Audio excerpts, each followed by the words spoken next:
अंदर से इन्होंने इस दफा वोट नहीं डाले,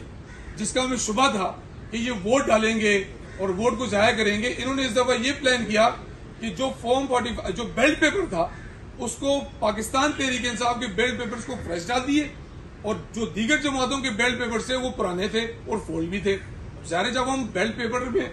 बॉक्स में बेल्ट पेपर डालते हैं तो फोल्ड करके डालते हैं, तो हमारे जो काउंटर पेपर थे वो बिल्कुल सीधे थे और फ्रेश थे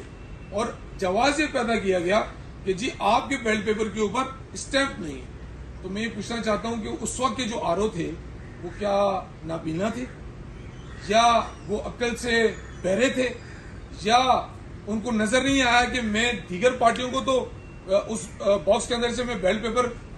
स्टैंप वाले निकाल रहा हूं, लेकिन पीटीआई के जो बेल्ट पेपर है उस पर स्टैंप नहीं है, तो मैं उनको कैसे रिजल्ट दे रहा हूं। टेक्निकल पॉइंट है ये, इस पे किसी ने कोई बात नहीं की। आरओ साहब फुल प्रेशर के अंदर थे। इसी तरह हमारे हजारों वोट रिजेक्ट कर दिए गए, लेकिन जो मदे मुकाबल पीपल्स पार्टी है जो माशाल्लाह अभी बेहतर समझते हैं, जमहूरियत के दावेदार, उनको जो है उनके कोई वोट रिजेक्ट नहीं होते, वो वहीं के वहीं खड़े हैं और हमारे जो है 16,000 से हमारे वोट कम होते जा रहे हैं। मैं आपको बताता चलूं, हमारे एमपीए साहब ने 16,700 समथिंग वोट लिए थे और जो रनर अप कैंडिडेट है पीपल्स पार्टी के वो 10,000 समथिंग वोट थे। तो ऐसी क्या वजूहत होगी कि रिकाउंटिंग के अंदर जो कि गैर कानूनी इकदाम था 5% से कम के ऊपर आप जो है रिकाउंटिंग में जा सकते हैं, लेकिन आपको पता है सिस्टम कहां से चल रहा है, ये लोग क्या चाहते हैं। और मैं आखिर में शुक्रिया अदा करना चाहता हूं अदलिया का, क्योंकि हमें मालूम है कि इलेक्शन कमीशन तो बिक चुका है, धांधली ज़दा है, पूरी दुनिया कह रही है कि इलेक्शन कमीशन ने बेसाबतियां की हैं, उस पर स्टैंड नहीं ले रहे। लेकिन अल्हम्दुलिल्लाह आज हमारे बैरिस्टर अली तैयब साहब वहां गए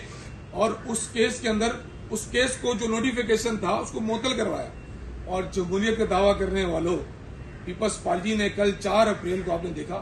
कि मरहूम जुल्फिकार अली भुट्टो की का दिन वो कल मना रहे हैं और कल के दिन ही वो जमहूरियत का एक जगह पे बेड़ा गर्क कर रहे हैं। मैं बिलावल सरदारी साहब आपसे पूछना चाहता हूँ, ये आपकी जमात क्या करना चाह रही है? कौन सी जमहूरियत है आपकी जो आप कह रहे हैं कि जी हम जमहूरियत